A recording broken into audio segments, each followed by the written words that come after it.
Você já conhece essa história, ou pelo menos acha que conhece. Um filho pega a herança, desperdiça tudo numa vida desregrada, acaba alimentando porcos, volta para casa e o pai o perdoa.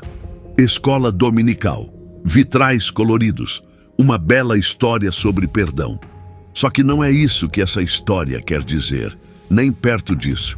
E se eu te dissesse que o verdadeiro vilão dessa parábola não é o filho que foi embora, mas o filho que ficou?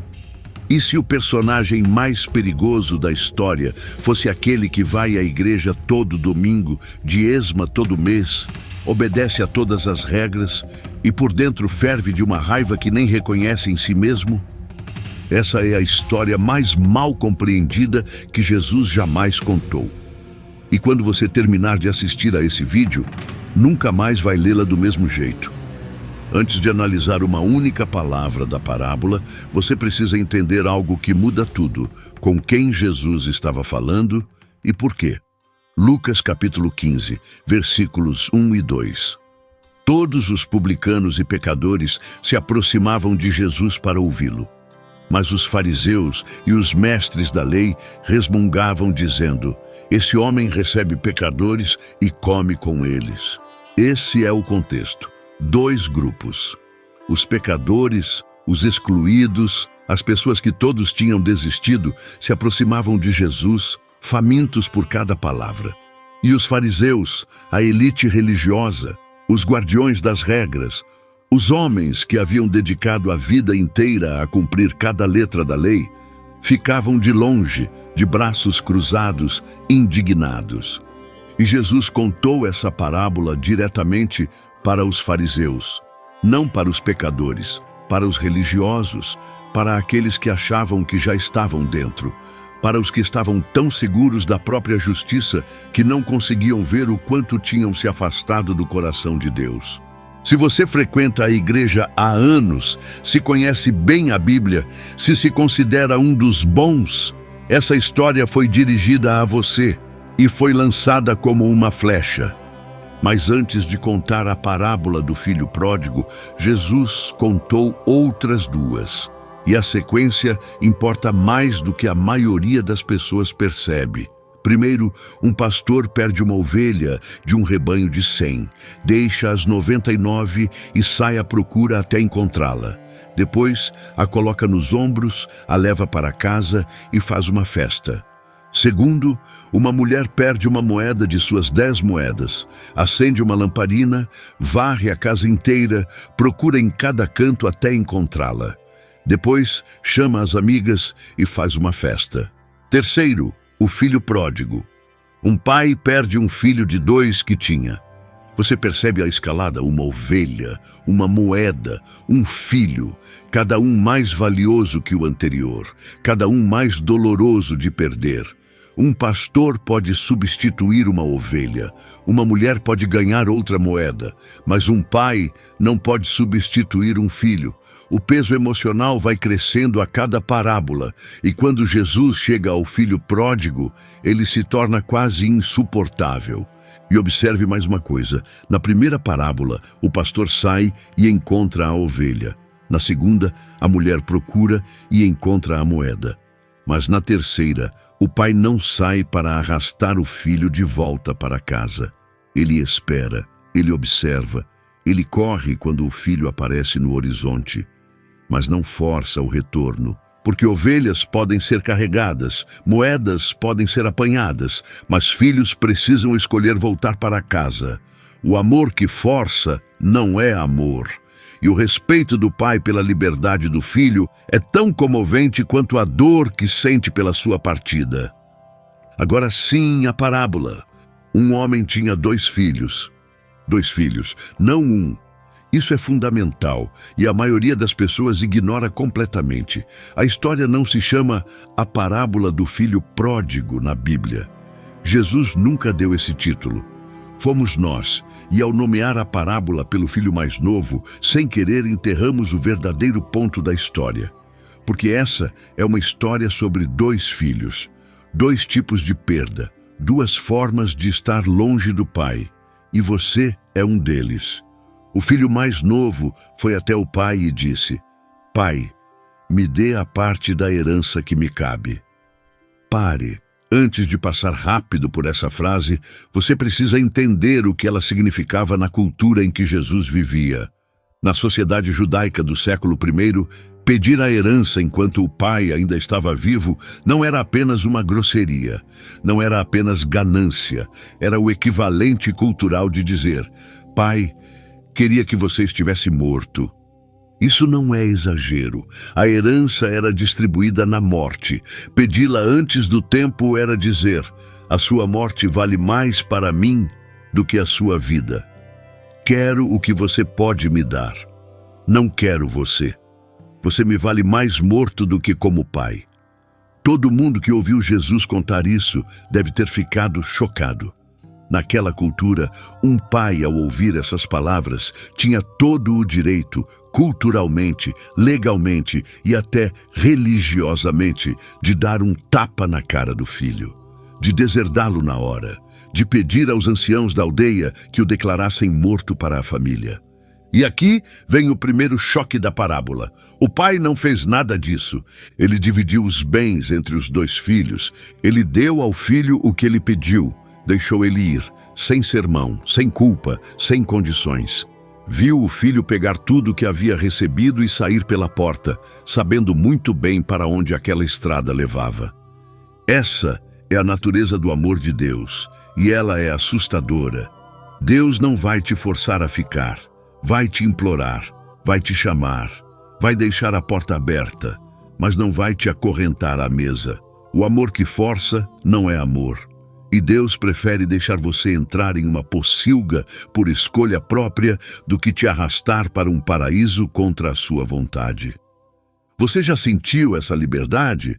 A liberdade aterrorizante, empolgante e perigosa de um Deus que te deixa ir, que não te manipula para ficar, que respeita a sua escolha mesmo quando ela é desastrosa?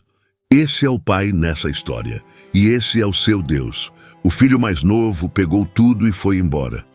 O texto diz que ele foi para um país distante, não uma aldeia vizinha, um país distante. Ele queria colocar a maior distância possível entre ele e o pai. Porque é isso que o pecado sempre faz. Ele não apenas te puxa para algo errado, ele te empurra para longe de alguém certo. Cada passo em direção àquele país distante é um passo para longe de casa.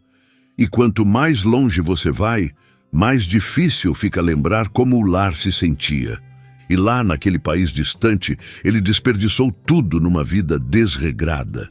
A palavra grega original é assotos, que significa de forma imprudente, dissipada, sem freio, sem limites, sem ninguém a quem prestar contas. Por um tempo deve ter parecido liberdade. É assim que o país distante funciona.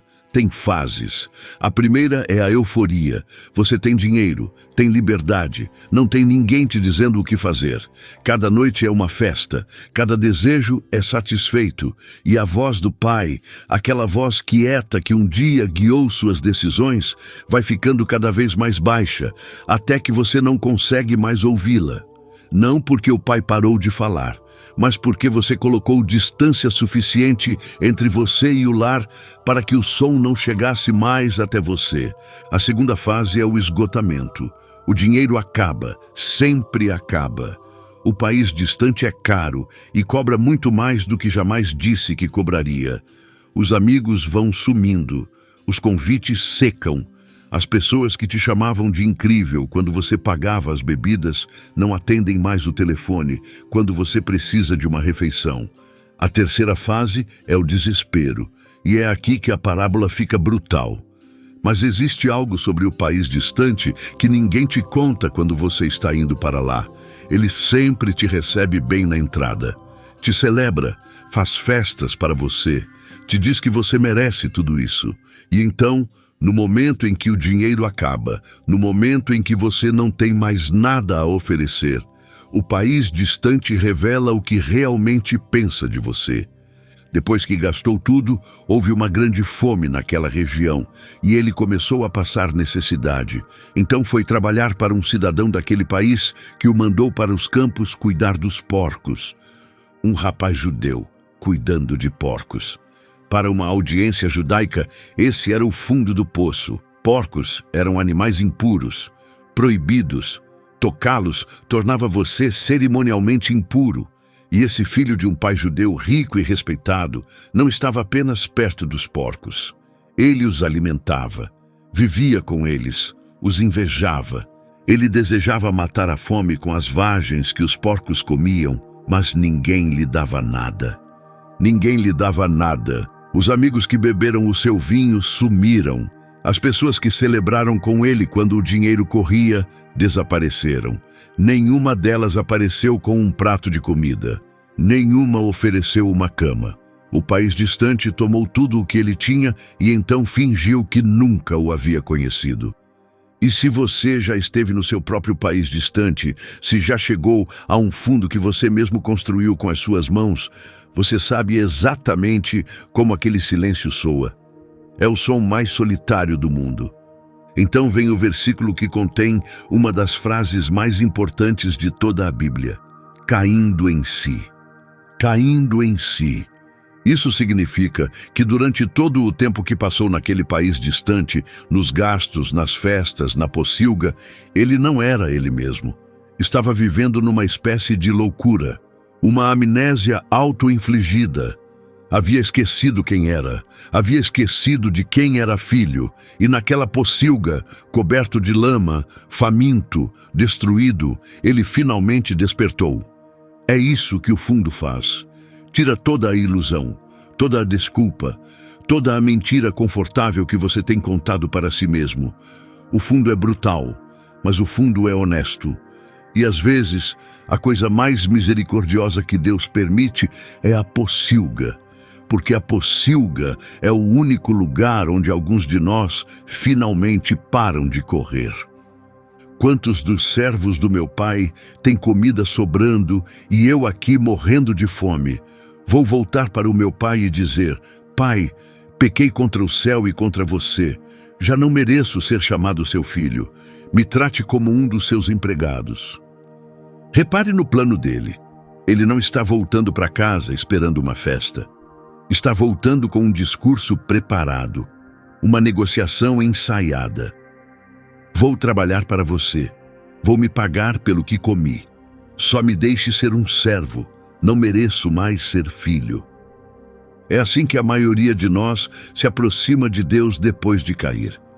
Achamos que precisamos merecer o caminho de volta, que precisamos nos limpar primeiro, provar que mudamos, mostrar que somos dignos de ser aceitos de volta.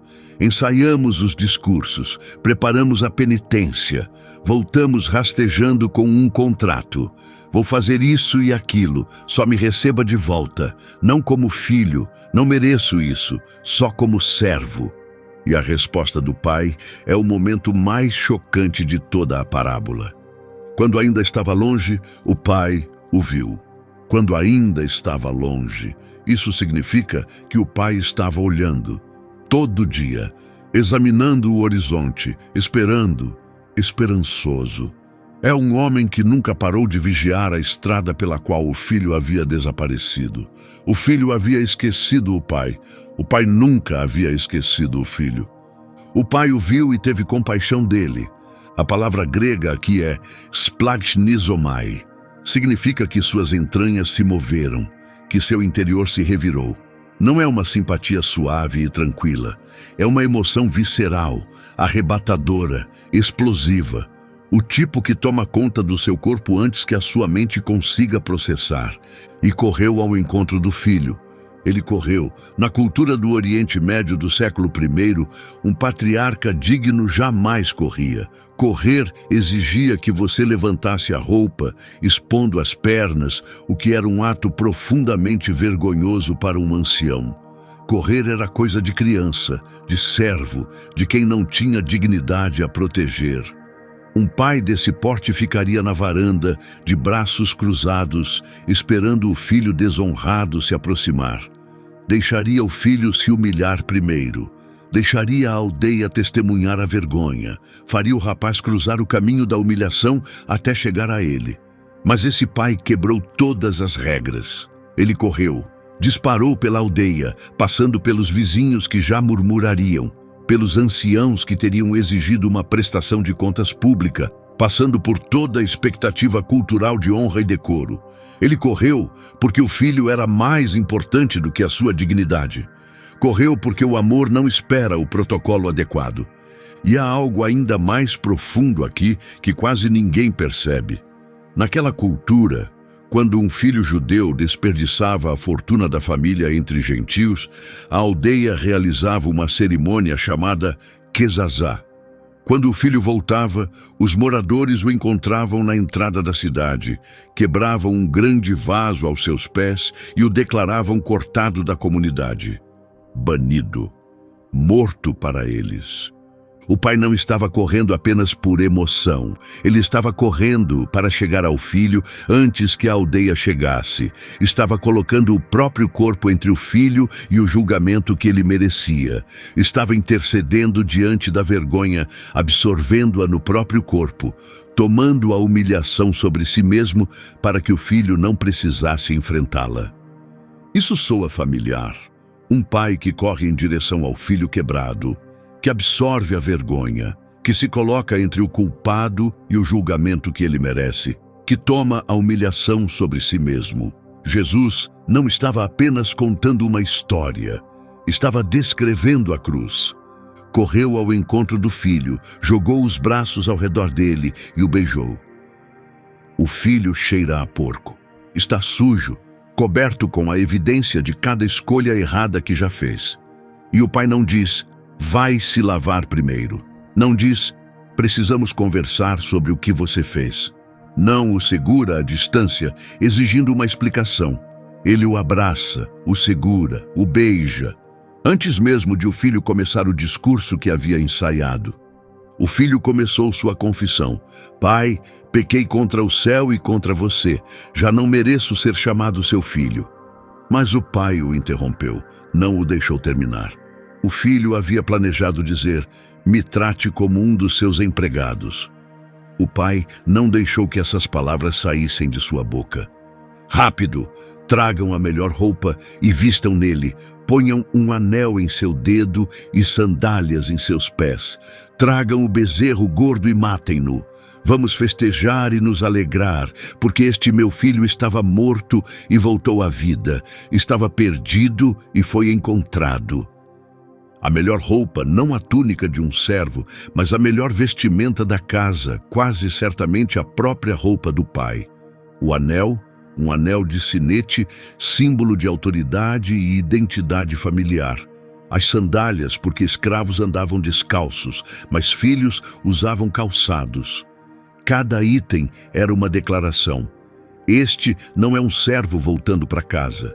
Este é o meu filho. E a identidade dele como filho nunca dependeu do seu comportamento. Dependeu do meu amor. O filho voltou preparado para negociar uma vaga como empregado.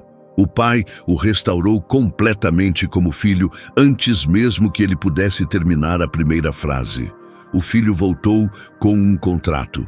O pai respondeu com uma celebração. Isso é a graça. E a graça é ofensiva.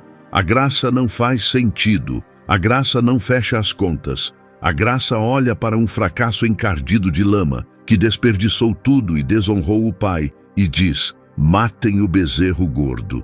Não porque o filho merece, mas porque o amor do pai não é medido pelo desempenho do filho. E se isso te incomoda, se algo em você se revolta com a ideia de que alguém que errou tanto assim possa ser recebido de volta tão facilmente, então talvez você tenha mais em comum com o irmão mais velho do que imagina. Porque agora chegamos à parte da história que a maioria dos sermões passa rapidinho. A parte que Jesus realmente queria alcançar ao contar essa parábola. A parte dirigida diretamente aos fariseus. E a você. Entretanto, o filho mais velho estava no campo. Ele estava trabalhando. Repare nisso. Enquanto o irmão mais novo desperdiçava tudo e o pai chorava, o filho mais velho estava no campo, cumprindo o seu dever, seguindo as regras, fazendo o seu papel. Ele nunca foi embora, nunca desobedeceu. Nunca pediu a herança antes da hora, nunca envergonhou a família. No papel, era o filho perfeito. Quando se aproximou da casa, ouviu música e dança. Então chamou um dos servos e perguntou o que estava acontecendo. Ele teve que perguntar. Não sabia que havia uma celebração, não havia sido convidado. Ou melhor, ele sempre estava convidado. Pertencia àquele lugar, mas estava tão longe no campo, tão consumido pelo trabalho, tão focado em cumprir suas obrigações, que nem ouviu a música até estar quase na porta. Quantas pessoas são assim? Tecnicamente dentro da casa do pai, tecnicamente parte da família, mas tão consumidas pelo desempenho religioso, pela obrigação, pela necessidade de provar seu valor, que não fazem ideia de que há uma festa acontecendo. Estão do lado de fora da celebração e nem sabem disso. O servo lhe disse: o seu irmão voltou, e seu pai mandou matar o bezerro gordo porque o recebeu são e salvo. E a reação do irmão mais velho é a chave de toda a parábola. O irmão mais velho ficou com raiva e não quis entrar. Com raiva, não triste, não confuso. Não vou conversar com meu pai sobre isso. Com raiva, furioso, tão tomado pela raiva que se recusou a entrar na própria casa do pai. E nessa recusa, o irmão mais velho fez algo que ninguém percebe. Ele envergonhou o pai publicamente. Naquela cultura, recusar-se a entrar em um banquete oferecido pelo seu pai era um ato de desrespeito tão grave, talvez até mais grave, do que o irmão mais novo havia feito. O irmão mais novo havia insultado o pai em particular, antes de partir. O irmão mais velho insultou o pai em público, diante de toda a aldeia, na própria celebração dele. E fez isso enquanto se proclamava o filho obediente. Então o pai saiu e implorou que ele entrasse. O pai saiu, de novo. Saiu em direção ao filho mais novo que estava longe e agora sai em direção ao filho mais velho que estava do lado de fora da porta. Os dois filhos estão perdidos. Os dois estão distantes do pai. Um está perdido num país distante. O outro está perdido no quintal de casa. E o pai vai atrás dos dois. Esse detalhe deveria te partir o coração. O pai precisa deixar a própria festa, a celebração do retorno do filho, para sair e implorar que o outro filho entre. É um pai dilacerado entre dois filhos quebrados e está correndo em direção aos dois. Agora ouça o discurso do irmão mais velho, porque é um dos monólogos mais reveladores de toda a Bíblia. Olha, há tantos anos que te sirvo como escravo e jamais desobedeci a uma ordem tua. Preste atenção no veneno dessa frase. Primeiro, sirvo como escravo. Não sirvo, não vivo ao teu lado. Sirvo como escravo. Ele via o relacionamento com o pai como escravidão. Estava na casa do pai, mas a vivia como uma prisão. O irmão mais novo foi embora e acabou na escravidão. O irmão mais velho ficou em casa e se sentia um escravo. Mesmo resultado, geografias diferentes. Segundo, jamais desobedeci a uma ordem tua. Ordens, não desejos, não o coração do pai. Ordens. O irmão mais velho reduziu todo o relacionamento com o pai a uma transação. Obedeço às suas ordens. Você me deve uma recompensa. Não é um filho falando com o pai, é um funcionário falando com o chefe. E nunca me deste sequer um cabrito para eu festejar com os meus amigos. Nunca me deste. Você ouve o rancor, a amargura. Esse homem viveu numa casa de abundância a vida inteira e se sente lesado. Teve acesso a tudo o que o pai possuía e se sente privado. Esteve na presença do pai todos os dias e se sente ignorado. Essa é a tragédia do irmão mais velho. Ele tinha tudo, só que nunca desfrutou de nada. Estava tão focado em conquistar o que já era livremente seu que não conseguia recebê-lo como presente. Transformou a graça em salário, e quando o salário não correspondeu às suas expectativas, ficou furioso. Quantos de nós fazemos isso com Deus? Quantos de nós o servimos por obrigação em vez de amor? Quantos de nós obedecemos por medo em vez de alegria? Quantos de nós lemos a Bíblia, oramos, vamos à igreja, fazemos tudo certo e no fundo estamos contando pontos? Deus, fiz tudo certo. Onde está a minha recompensa? Por que aquela pessoa é abençoada quando sou eu quem tem sido fiel? Há uma versão disso tão comum nas igrejas que ninguém mais reconhece como um problema. É a pessoa que é cristã há 30 anos e, no fundo, está com raiva do novo convertido que recebe toda a atenção. É o líder de louvor que serviu todos os domingos por uma década e sente um ressentimento que queima por dentro quando um recém-chegado com uma voz melhor entra na equipe. É o missionário que sacrificou tudo no campo e não consegue aceitar que alguém que viveu para si mesmo até os 40 anos receba o mesmo, muito bem, servo bom e fiel. O pecado do irmão mais velho não é dramático. Não vira manchete, não te leva a uma pocilga. Ele se senta quietinho nos bancos da igreja, sorrindo por fora, fervendo por dentro. E é a forma mais perigosa de estar perdido no mundo, porque parece exatamente com fidelidade. Se isso soa familiar, você é o irmão mais velho. E está tão longe do coração do pai, quanto o irmão mais novo já esteve na pocilga. Porque o pecado do irmão mais novo era visível, era bagunçado, público, todo mundo podia ver. Mas o pecado do irmão mais velho era invisível. Estava escondido sob a obediência, vestido com roupas religiosas. E era, de muitas formas, muito mais perigoso, porque o irmão mais velho não sabia que estava perdido. O irmão mais novo sabia que estava numa pocilga. O irmão mais velho não fazia ideia de que estava numa também. Mas quando esse seu filho, repare, não meu irmão, e sim esse seu filho, que desperdiçou seus bens com prostitutas, voltou para casa, você mandou matar o bezerro gordo para ele. Esse seu filho, ele nem reconhece mais o vínculo, se distancia do próprio irmão da mesma forma que Saul se distanciava de Deus, chamando-o de o Senhor teu Deus, não o meu. E repare, o texto nunca diz que o irmão mais novo gastou o dinheiro com prostitutas. O irmão mais velho inventou esse detalhe, criou pecados para fazer o irmão parecer pior, porque quanto pior o irmão parecia, mais justo ele mesmo se sentia. É isso que o ciúme religioso faz. Não apenas ressente a graça dada aos outros, exagera o pecado deles para justificar a própria indignação. Precisa que o outro seja o pior possível, porque quanto pior ele for, mais injusta a graça parece e mais justificada a raiva fica.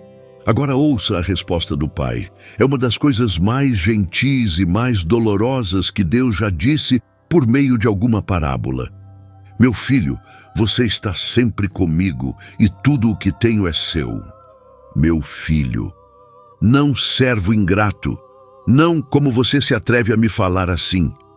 Meu filho, depois de ser humilhado publicamente, depois de ser acusado de favoritismo, depois de ver o filho mais velho se recusar a entrar em sua própria casa, o pai responde com ternura: você está sempre comigo. Você nunca precisou merecer a minha presença. Ela nunca foi negada. Você passou a vida inteira no meio de tudo o que eu tenho e, de alguma forma, se convenceu de que estava sendo lesado. O problema nunca foi a minha generosidade. O problema foi a sua incapacidade de recebê-la. Tudo o que tenho é seu. Sempre foi. Você não precisava trabalhar como escravo para ter isso. Não precisava merecer. Não precisava contar pontos. Era seu no momento em que você se tornou meu filho. Não por causa do seu desempenho, por causa da sua identidade. E então o pai disse as palavras que guardam a chave teológica de toda a parábola. Mas era preciso celebrar e se alegrar, porque este seu irmão estava morto e voltou à vida. Estava perdido e foi encontrado. Era preciso. Não era opcional, não era uma escolha. Quando alguém que estava morto volta à vida, você não debate se uma festa é adequada. Você celebra. E se você não consegue celebrar o retorno de alguém que estava perdido, então não entende o que significa ter sido encontrado. Preciso pausar aqui, porque há algo nessa parábola que quase ninguém fala, e isso muda tudo. A história não tem um final. Leia de novo. Lucas 15. O pai implora ao filho mais velho, explica a situação, e então, nada. A parábola simplesmente para. Nunca sabemos se o irmão mais velho entrou. Nunca sabemos se ele se juntou à festa. A história termina com a porta aberta e o pai esperando. Jesus deixou sem conclusão de propósito, porque o final não estava na história, estava na sala. Os fariseus eram o irmão mais velho. Jesus os olhava diretamente e perguntava: "Você vai entrar? A porta está aberta. A festa está pronta. Seu pai está chamando. Mas você precisa largar o livro de contas. Precisa parar de contar. Precisa aceitar que a mesma graça que salvou o pecador sentado à mesa é a mesma que te salvou. E se você não consegue celebrar o resgate dele, é porque nunca entendeu o seu próprio.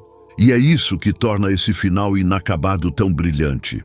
Todas as outras parábolas que Jesus contou têm uma conclusão. O semeador colhe, o comerciante encontra a pérola, os servos são julgados. Mas essa parábola, a mais longa, a mais detalhada, a mais emocionalmente devastadora que Jesus jamais contou, não tem final. Porque Jesus não estava descrevendo um evento passado, estava criando uma escolha presente. Os fariseus estavam parados diante da porta naquele exato momento. A festa já estava acontecendo. Publicanos e pecadores estavam comendo com Jesus ali, naquela hora. E os fariseus precisavam decidir: vou entrar? Vou sentar à mesa com as pessoas que desprezo?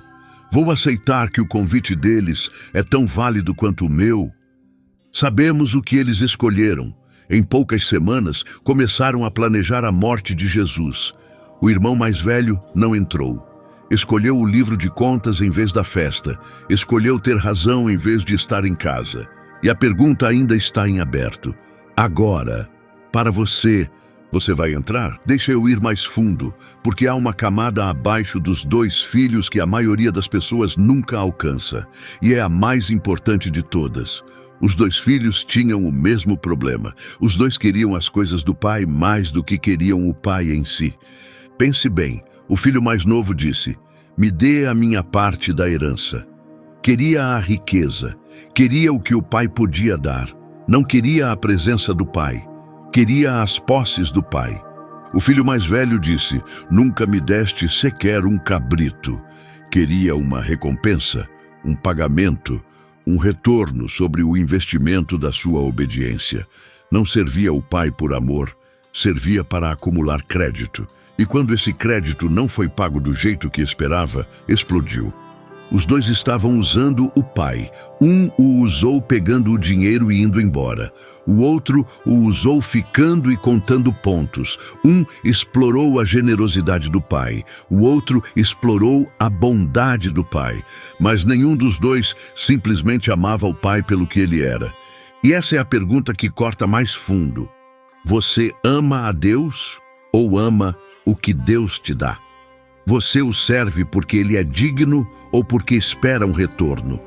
Você o adoraria se ele nunca mais te abençoasse? Você o seguiria se ele nunca mais respondesse a uma oração?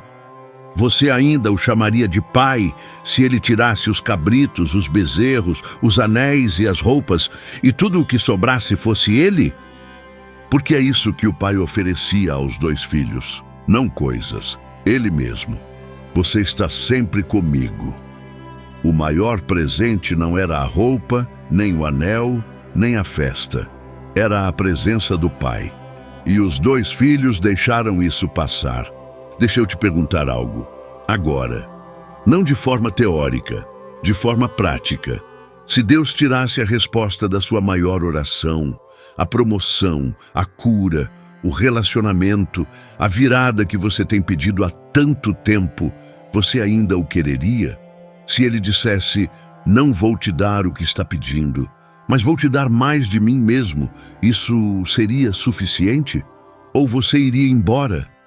Porque a sua resposta a essa pergunta revela qual dos dois filhos você é. O irmão mais novo queria o dinheiro do pai. O irmão mais velho queria as recompensas do pai. E os dois perderam a única coisa que o pai realmente queria dar: a si mesmo. A tragédia dessa parábola não é que os filhos pecaram, é que o pai estava ali, generoso, amoroso, disponível, e nenhum dos dois conseguia vê-lo. Conseguiam ver a riqueza, conseguiam ver as propriedades, conseguiam ver o gado, as roupas e os anéis, mas não conseguiam ver ele. Você consegue? Agora deixa eu te mostrar mais algo escondido nessa parábola, que a conecta ao restante das Escrituras de uma forma de uma beleza quase insuportável. O pai deu ao filho mais novo a parte da herança que lhe cabia. Pela lei judaica, o filho mais velho recebia 2/3. O filho mais novo recebia 1/3. Então, ao dividir os bens, o pai estava abrindo mão do seu sustento, da sua segurança, do seu futuro. E o fez livremente, sabendo que seria desperdiçado. Agora pense no que aconteceu quando o filho voltou. O pai colocou a própria roupa nos ombros do filho. Colocou o próprio anel no dedo do filho.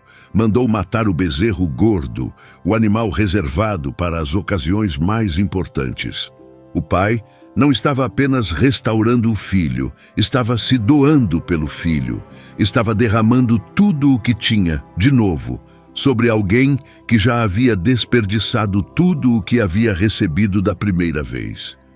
Essa não é apenas uma história sobre pais humanos, é uma história sobre um Deus que enviou o seu filho a um país distante, um mundo que havia tomado tudo o que ele dera e desperdiçado tudo, e esse filho assumiu a sujeira, a vergonha e a pocilga das nossas escolhas, e foi morto como o bezerro gordo para que pudéssemos voltar para casa vestindo a sua roupa, carregando o seu anel, sentados à sua mesa. O pai na parábola correu em direção ao filho. Deus na história correu em nossa direção, por meio de um presépio, por meio de uma cruz, por meio de um túmulo vazio, correndo, sempre correndo, em direção aos quebrantados, em direção aos perdidos, em direção aos que cheiram a porco e ensaiaram discursos sobre como não são dignos. Você não é digno, eu também não sou. Esse nunca foi o ponto. O ponto nunca foi a sua dignidade. O ponto sempre foi o seu amor. Agora deixa eu te mostrar por que essa parábola foi a coisa mais perigosa que Jesus já disse.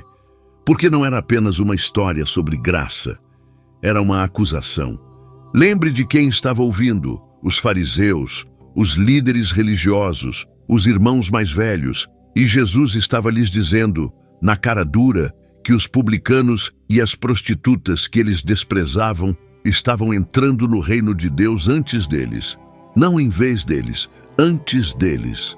A porta ainda estava aberta para os fariseus também, mas teriam que passar pela mesma porta que os pecadores, teriam que aceitar a mesma graça, teriam que se sentar à mesma mesa, e décadas de obediência não lhes garantiriam um lugar melhor. Foi isso que deixou os fariseus furiosos ao ponto de querer matar. Não que Jesus comesse com pecadores, mas que ele dissesse que eles precisavam da mesma salvação. O irmão mais velho consegue engolir muita coisa. Consegue engolir o trabalho duro, consegue engolir o sacrifício, consegue até engolir o retorno do irmão, desde que o irmão volte como servo, trabalhando lá embaixo, merecendo subir aos poucos. O que o irmão mais velho não consegue engolir é o irmão sentado à mesa como igual, usando a mesma roupa, portando o mesmo anel, amado com o mesmo amor. Porque se o pródigo recebe a mesma graça, então para que serviram todos esses anos de obediência? E essa pergunta furiosa e ardente, é a pergunta que revela se você entende o Evangelho ou não. Se a sua obediência foi motivada pelo amor, então o retorno do pródigo é motivo de celebração. Claro que ele recebe a roupa, claro que recebe o anel. Ele é o seu irmão, está em casa. Como você poderia não celebrar? Mas se a sua obediência foi motivada pela necessidade de merecer, se você estava contando pontos, acumulando crédito, construindo um argumento para que Deus te devesse algo, então o retorno do pródigo é um insulto, porque prova que tudo o que você tentava conquistar era gratuito o tempo todo. E isso significa que o seu sistema inteiro está falido. O seu livro de contas não vale nada, a sua pontuação não importa. E essa é uma realização aterrorizante para alguém cuja identidade inteira está construída sobre ser bom o suficiente. O pecado do irmão mais novo foi a rebeldia. O pecado do irmão mais velho foi a religião. E Jesus deixou absolutamente claro qual dos dois é mais difícil de arrepender. O rebelde sabe que precisa de perdão. O religioso não acha que precisa de nada. O rebelde chega ao fundo e cai em si. O religioso nunca chega ao fundo porque nunca se vê caindo. O rebelde volta para casa cheirando a porco e todo mundo vê a bagunça. O religioso volta para casa cheirando a incenso e ninguém, muito menos ele mesmo, consegue ver a podridão por dentro. É por isso que Jesus disse que publicanos e prostitutas estavam entrando no reino antes dos fariseus. Não porque o pecado deles era menor, mas porque a consciência que tinham do próprio pecado era maior. E a consciência é a porta para o arrependimento, e o arrependimento é a porta para a festa. Deixa eu te perguntar algo, e quero que você seja honesto, de verdade. Qual dos dois filhos é você?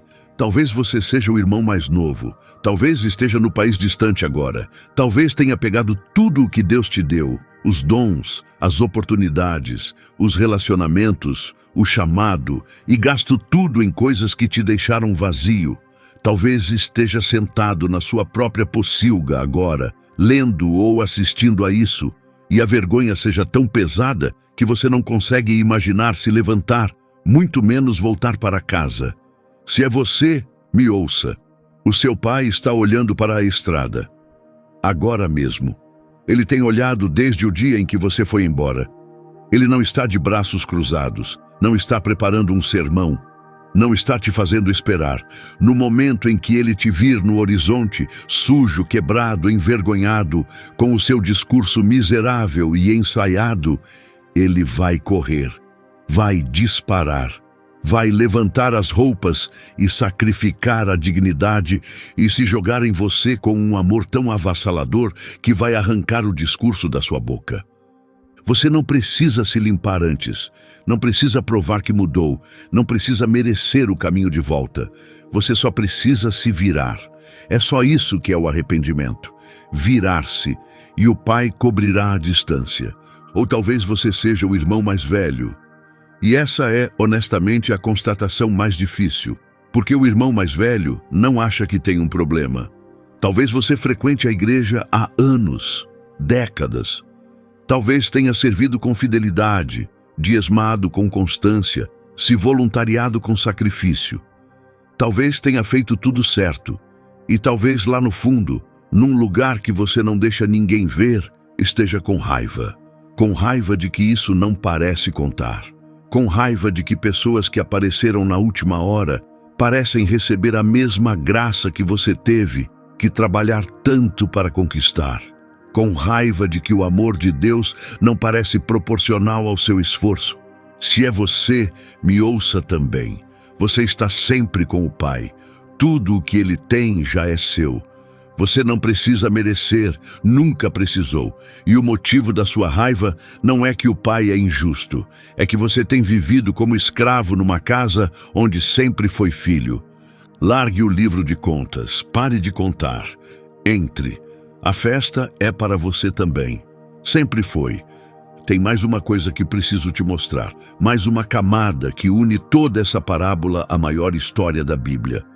A parábola tem 3 personagens. Um pai e 2 filhos. Um filho que foi embora e voltou. Um filho que ficou, mas estava perdido. A Bíblia tem a mesma estrutura. A humanidade deixou o pai, entrou no país distante do pecado, desperdiçou tudo, acabou na pocilga. E Deus Pai, em vez de esperar na varanda com os braços cruzados, correu. Enviou o seu próprio Filho, não para condenar o mundo, mas para salvá-lo. Mas aqui está a parte que torna o Evangelho mais chocante do que a parábola. Na parábola, o pai correu em direção ao filho que voltava. Na realidade, Deus correu até nós enquanto ainda estávamos no país distante, enquanto ainda alimentávamos porcos, enquanto ainda não tínhamos nos virado. Deus demonstra o seu amor por nós pelo fato de Cristo ter morrido por nós quando ainda éramos pecadores, escreveu Paulo. O pai, na parábola, esperou o filho voltar para casa. Deus não esperou. Veio até nós. Entrou na pocilga, vestiu carne humana e caminhou pelo país distante ele mesmo. E isso o matou. O bezerro gordo na parábola foi morto para uma festa. O Cordeiro de Deus foi morto numa cruz.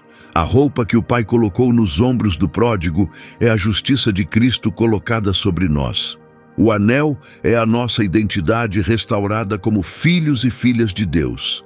As sandálias são a dignidade de não sermos mais escravos, mas herdeiros. Tudo na parábola aponta para a cruz, a disposição do pai de dar tudo por um filho que não merecia nada, a disposição de ser envergonhado publicamente por amor, a recusa de deixar que a aldeia, a lei, a cultura, o sistema de justiça tivessem a última palavra. O pai anulou tudo. A graça anulou a vergonha. O amor anulou a justiça. A vida anulou a morte. Esse é o Evangelho, e é tão ofensivo hoje quanto era quando Jesus o contou pela primeira vez. Ofende o irmão mais novo, porque ele acha que precisa merecer o caminho de volta. E o pai diz não. Ofende o irmão mais velho, porque ele acha que já mereceu o seu lugar. E o pai diz que esse nunca foi o ponto. Ofende a todos, e é exatamente por isso que você sabe que é verdade. Porque o Evangelho não foi feito para lisonjear ninguém, foi feito para salvar a todos. A porta ainda está aberta, a festa ainda está sendo preparada. O pai ainda está olhando para a estrada. Se você correu para o país distante ou se ficou no campo a vida inteira, o convite é o mesmo. Entre, não como servo, como filho, como filha. Não porque você merece, porque ele te ama. Não porque você merece um lugar à mesa, mas porque ele reservou um com o seu nome antes mesmo de você nascer. A única pergunta é se você vai atravessar a porta. Mas antes de terminar, preciso falar com mais uma pessoa. Porque talvez você não seja o irmão mais novo. Talvez não seja o irmão mais velho. Talvez você seja o pai. Talvez você esteja vendo alguém que ama se destruindo. Talvez o seu filho tenha entrado no país distante e você esteja na janela toda noite, olhando para a estrada, esperando que hoje seja o dia.